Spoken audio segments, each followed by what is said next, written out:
The shuttle hummed like a coffin on wings, the walls sweating condensation that dripped in slow beats, ticking against the floor plates like a metronome, while rows of us sat strapped into iron seats, bodies locked in by harnesses that were more for control than safety. They called us graduates, but the word hung in the recycled air like a bad joke, for there were no banners, no speeches, no applause. Only the hiss of respirators, the rattle of bolts under stress, and the faint glow of our implants, pulsing in the hollow of our throats. Freedom was the word the guards used. Transfer was the truth. We were not released. We were relocated, shuffled like cargo from one ledger to another. The implants kept us still, little lights, red and green, flickering beneath the skin, just above the collarbone. Each pulse dictating rhythm, when to breathe, when to sleep, when to stand, when to fall. And when the man beside me twitched too sharply, the light in his throat brightened until his eyes rolled back and his body sagged. And the implant correcting him before silence reclaimed the shuttle.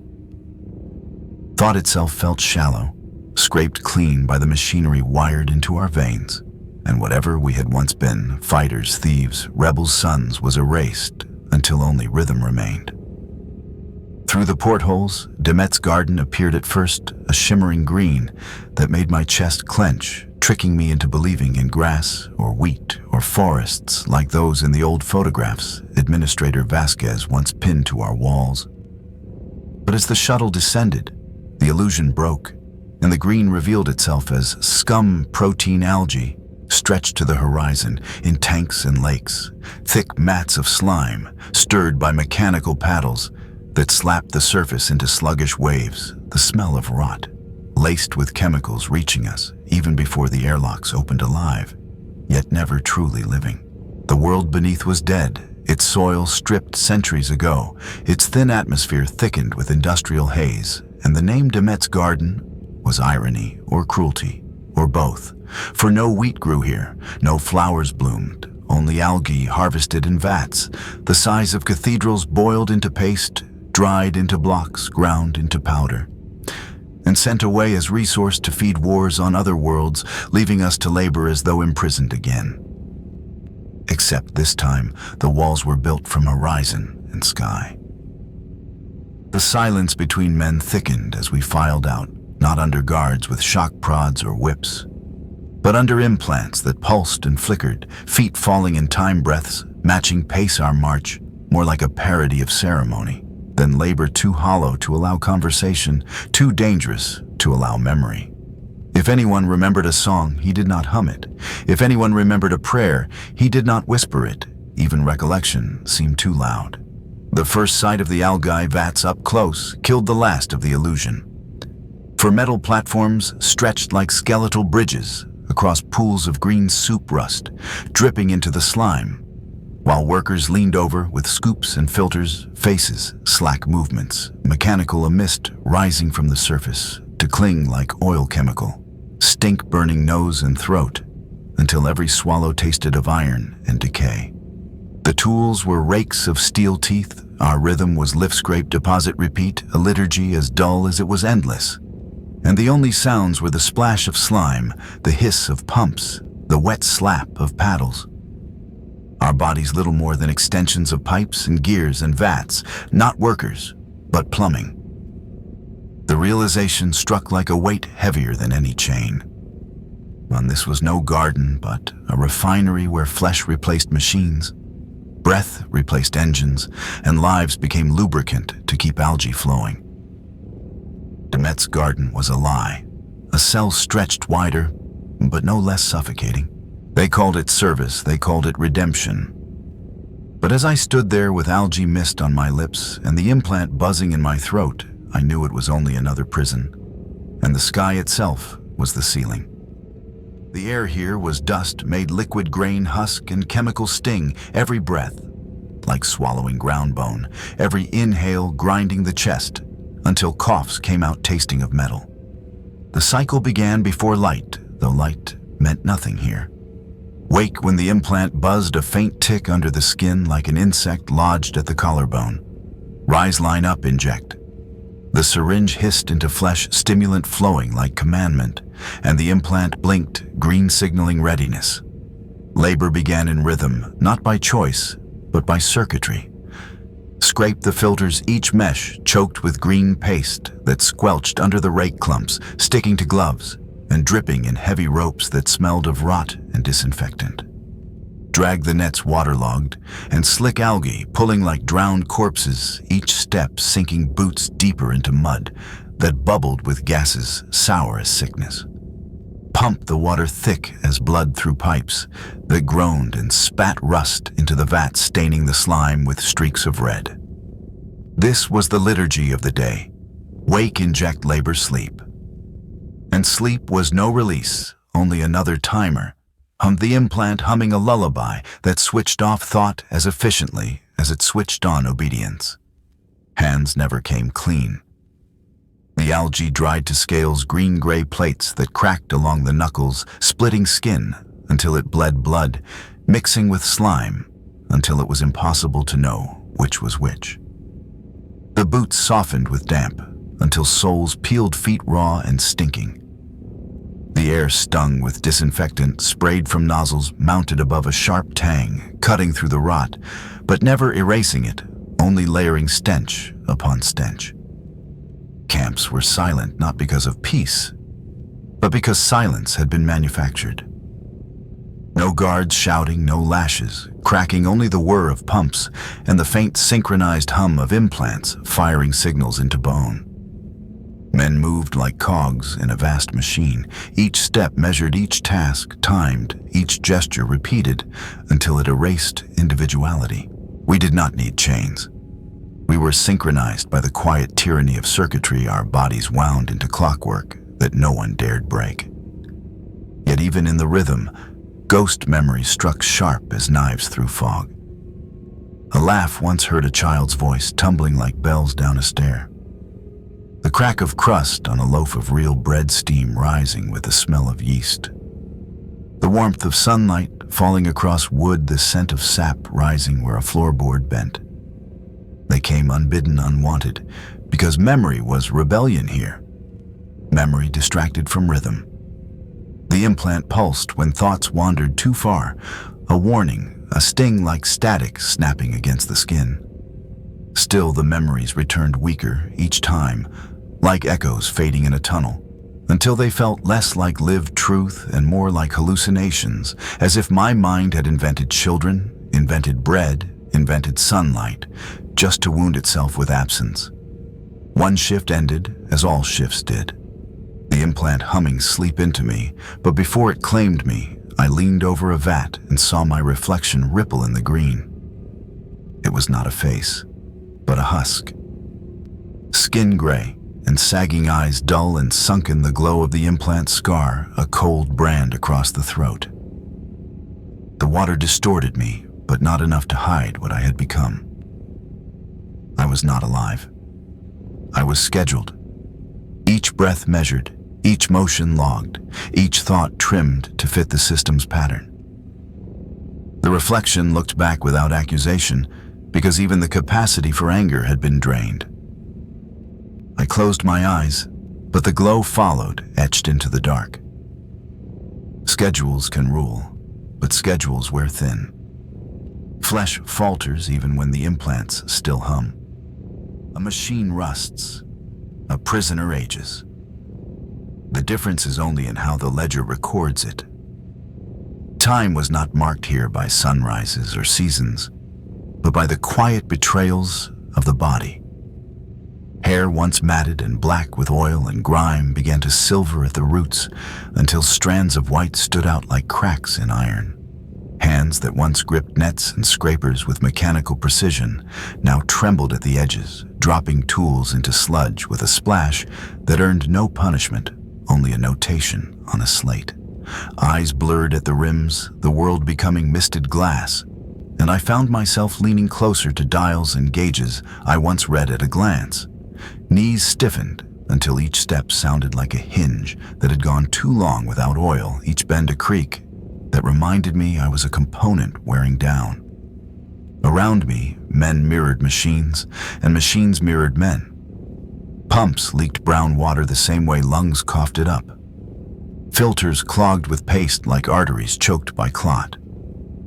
A joint gave way with a crack, no different than a wrist bone snapping. Both were logged repaired if deemed useful, discarded if not. No guards walked the camps now. Their place had been taken by silence and rhythm, by implants that hummed command into marrow. It was technicians who came instead, their coats stiff with starch boots, polished not for intimidation, but for record-keeping. They carried slates, not shock prods. They marked numbers beside names tallied efficiency, like priests tallying sins. There was no cruelty in their eyes, no hatred, only indifference. A machine is not hated when it fails. It is simply replaced. And so were we. The word came first in whispers. Obsolete. It was spoken like a rumor until one morning it appeared on a man's slate in block letters clear as scripture.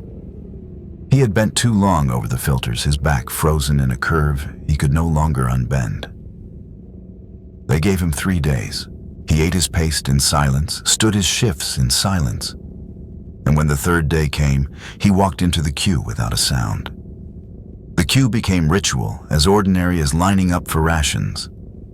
Men stood in line not for bread, but for disposal implants, still glowing faintly, bodies still moving, but files stamped with a single word that made the rest irrelevant.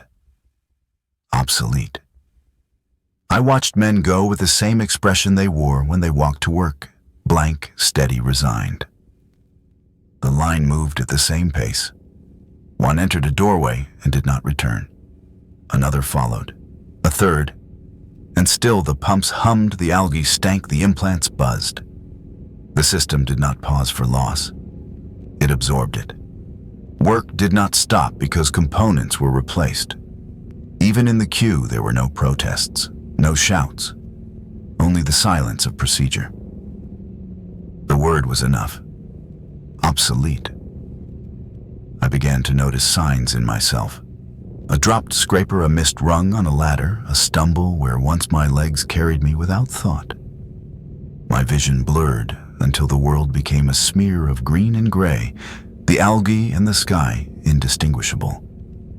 My breath rattled in the chest, not the sharp rasp of labor, but the slow wheeze of something collapsing from within.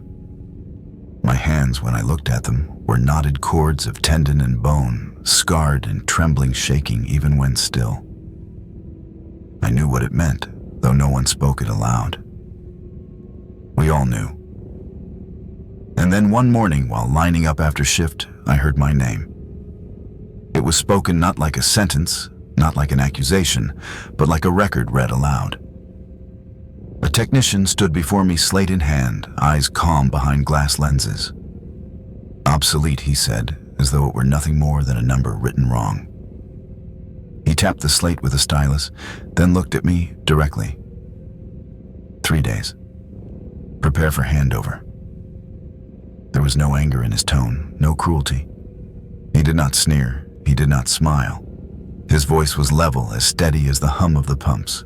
I nodded, because what else was there to do? 3 days. Time enough to scrape another filter drag, another net cough, another lungful of rot into the air. Time enough to remember faintly that I had once been something other than scheduled labor.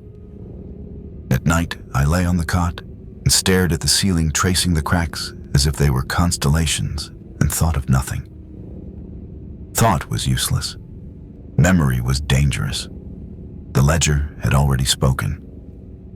I was no longer a prisoner, no longer a worker, no longer even a man. I was a component marked for replacement. A machine rusts. A prisoner ages. The ledger does not care for the difference. It only records.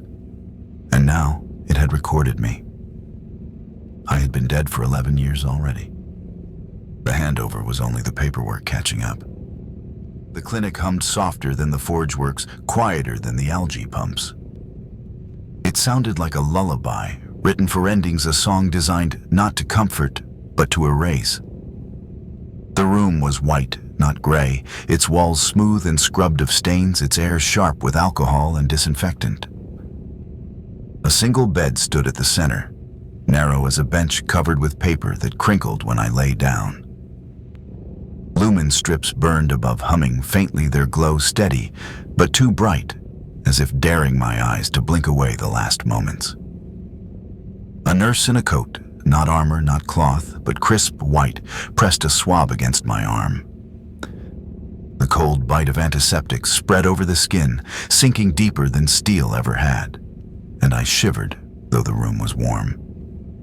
Routine termination, the technician said, in a voice as flat as slate. Vitals logged, nutrient recovery scheduled.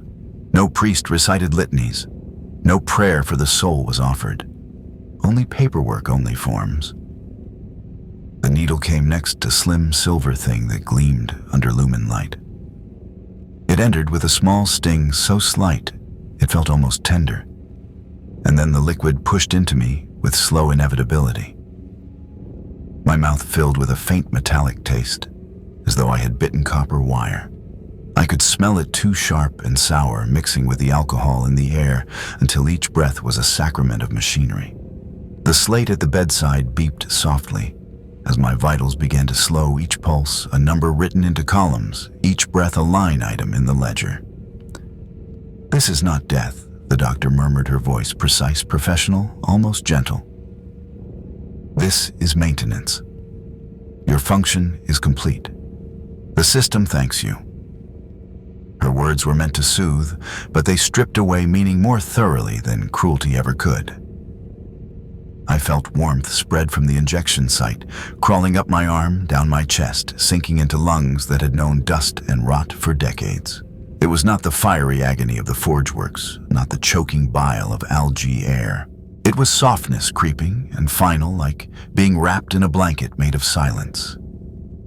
My vision blurred the lumen strips above me, flickering, dimming, as if the room itself were closing its eyes. The sound of the slate recording my decline faded into a hum that matched my slowing heartbeat. The philosophy of it became clear in those final beats. Justice here was not punishment. It was conversion. The body was nutrient. The nutrient fed the algae became paste. The paste was rationed to other prisoners, who would in turn labor until their own obsolescence. Death was not an end. It was a transfer. The machine wasted nothing. I was fuel, I was cycle, I was maintenance. My last thought was not a rebellion, not a plea. It was recognition. I was function until the end. My breath stopped with no drama, no sound, but the faint hiss of lumen strips, dimming to black. They called it disposal. But I understood the Imperium does not end lives, it digests them.